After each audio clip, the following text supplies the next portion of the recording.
Okay ka ba ang isang ultra budget build in white worth 18,000 pesos or $300?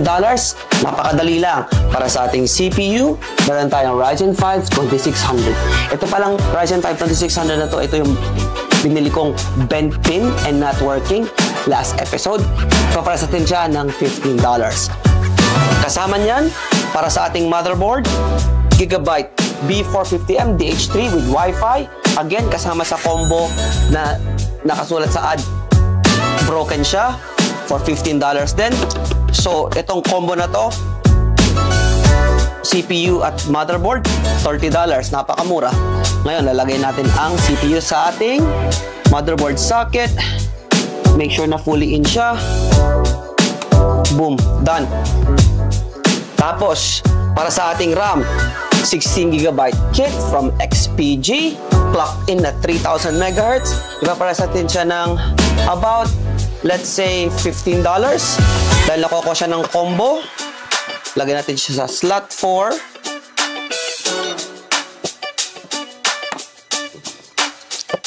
At slot 2.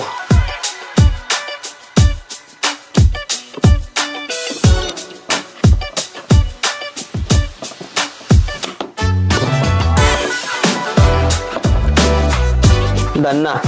Para sa ating SSD, 512GB NVMe SSD from Silicon Power, Gen 3 siya. Well, it's a budget build, kaya budget din ang gagamitin nating SSD. Pero sa mga SSD naman, basta NVMe Gen 3 and above, okay ka na. Lagay natin yan sa NVMe slot.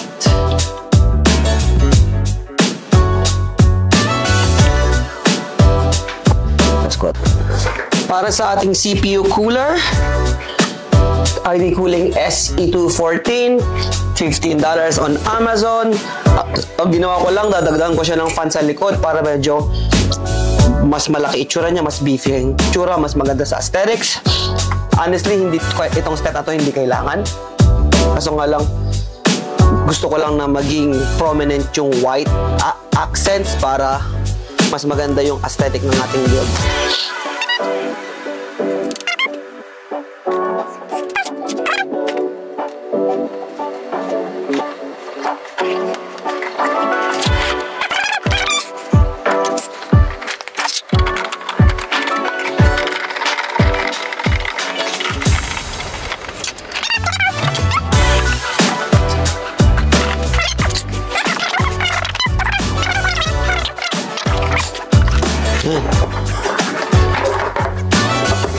Diba?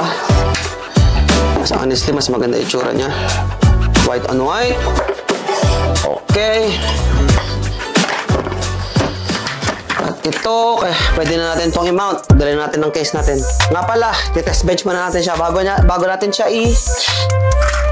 ilagay sa case, test bench muna natin siya. Ito pala, 2070 Super from MSI. Ang ginawa ko, pininturahan ko lang yung shroud dahil itim siya. So, kailangan ko ng white GPU. So, ginawa ko, pininturahan ko lang siya. Honestly, it looks good. First time kong gawin to. Anyway, budget build, good. It's good enough.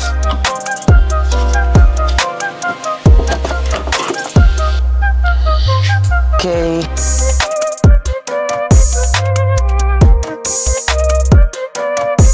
Ang case pala natin ay ang Rubix O502 Micro ATX case. Nabili natin siya ng $65.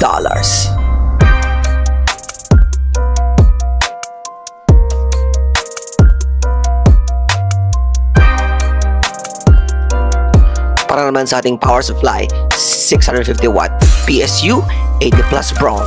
Nakuha natin siya ng $25.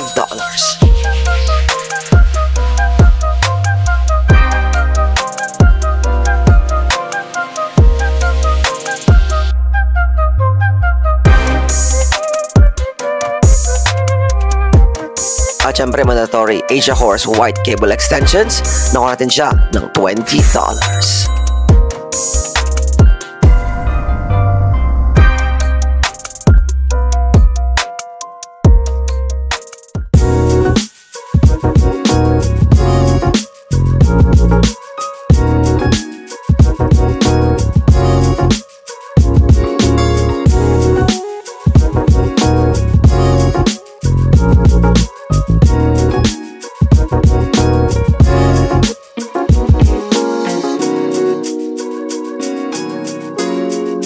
cost $325 or 19,000 pesos.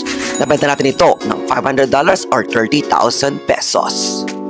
Ayun nga, pagkatapos ko na-build at nabenta ang ating white build, naisipan kong i-repaint itong GTX 1080 Ti from black to white. Makikita nyo ito ang dismantling process natin.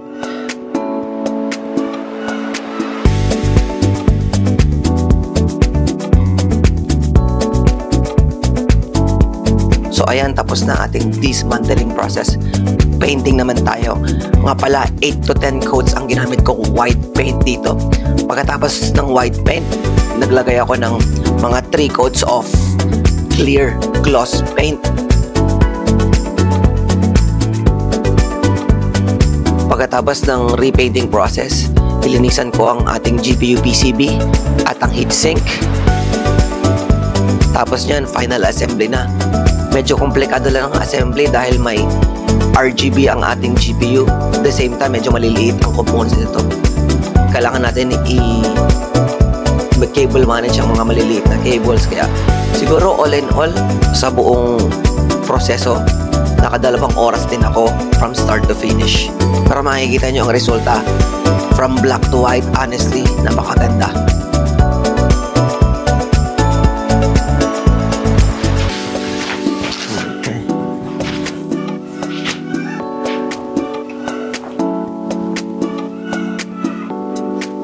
Okay.